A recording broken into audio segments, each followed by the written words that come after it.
May 18 ang last na change oil natin at ngayon ay June 15 ay papalitan na natin ang langis ito at makikita natin kung talaga bang hindi nagbabawas at maganda ba ang langis na Castrol. Change oil na tayo guys, kunin lang natin yung langis. Dahil ito ang buhay ng ating makina. Marami na ako nasubukan sa mga brand nito at ito ang isa sa mga pinakamalagang sasabihin ko sa inyo ngayong araw na to. Dahil halos isang buwan na nang huli tayo mag-change oil. Sa sobrang layo ng tinakbo nito ay hindi naman masyadong nagbawas na langis. Gagamitin nating tools ay number 17. Hanapin natin yung number 17. Tapos itong hawakan. Halos isang buwan na tayong hindi nag-change oil guys. Kaya papalitan natin yung langis ng Suzuki Address.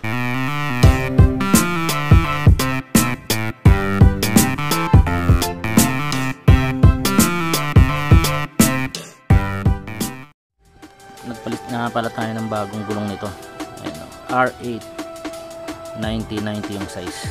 Maganda siya. Sobrang kapal niya. Kaya okay, so simulan natin mag-change oil guys.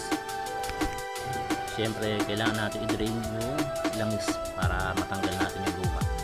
So ito medyo maitim na talaga yung langis nito guys. Inaasahan ko yan.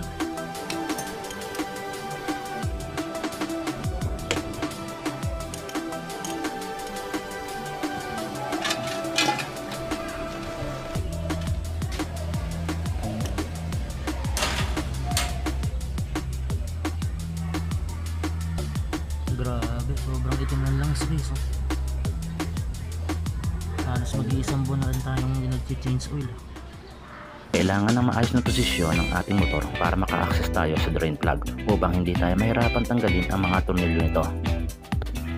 Kapag naiayos na natin ay kailangan natin kumuha ng gamit na angkop sa mga tornilyo nito upang hindi mabilog ang mga ulo nito at hindi tayo mahirapan sa pagbaklas. So guys, ibabalik na natin yung takip ng ating drain plug. Saka natin sasalinan ng bagong langis. Pero syempre, lilinisan muna natin yung takip. So guys, ayun yung langis na lumabas sa motor natin. Sobrang itim. Pero okay yan kasi konti lang naman yung, parang konti lang nabawas, no? So mamaya susukatin natin kung ilan pa yung makukuha natin langis dito galing sa motor. Kasi actually ang nilalagay natin dito ay 650 ml motorcycle oil. Yan, kung makikita nyo yung mark na yan, 650 ml lang yung engine oil na nilalagay dyan. So susukatin natin kung ilan ang nabawas. So guys, kapag naghihigpit ako ng drain plug, hindi masyadong mahigpit, katamtaman lang para hindi malosta.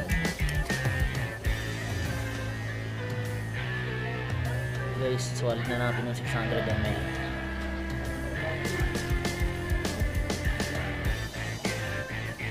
So ngayon naman guys, isasali naman natin yung lumang langis dito sa lagayan. So tignan natin kung ilan yung nabawas na langis guys.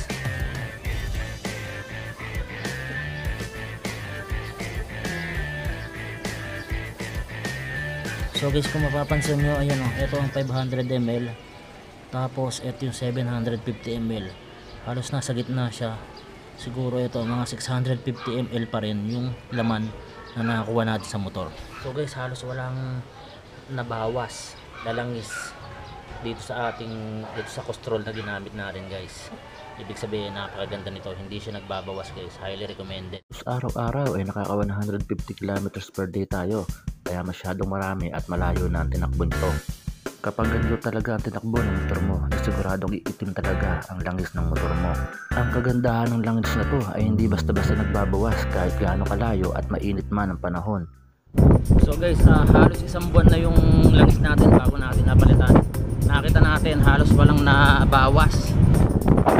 Ayun yung last na change oil natin, 650 ml ang nilagay natin. So nakita natin dito sa ilang langis, ilang ml ang nakakuha natin sa Castrol na nilagay natin nung nakaraang buwan, no? So halos parang walang nabawas guys. Sobrang ganda ng Castrol na ito. Tsaka ang kagandahan niya, isipin mo yung halos isang buwan na lagi natin ginagamit na Morong Rizal to Pasig, tapos Pasig, Morong Rizal, tapos may area pa tayo. Ganun ka ganda yung Castrol. Pero kapag ginagamit natin yung Castrol sa motor natin na Mio Gravis, medyo nagbabawas rin siya, mga 100 ml ganun. kasi natural lang naman. Kasi may issue na talaga si Mio Gravis guys. May review ako niyan tungkol sa motor na yan. So grabe talaga kumain ng langis ang motor ng Mio Gravis. Napaka-smooth ng motor na napaka-smooth ng makina niya kapag ginagamit ng castrol. So highly recommended ko din siya bukod sa Shell Advance na iano natin. So itong video na to guys, hindi naman siya sponsor ni Castrol guys, no, kasi sumusubok talaga tayo ng mga ibang langis. Itong motor natin na ginagamit ngayon na si Suzuki Address ay 2016 model, halos 9 years mahigit na siya guys. Alagaan nyo talaga sa langis yung mga motor nyo guys. Yun talaga ang buhay ng motor, kahit anong brand pa ng langis yan. Pero itong Castrol na to, binibili natin sa DIY para siguro tayo na hindi siya peke, kasi may peke talagang Castrol.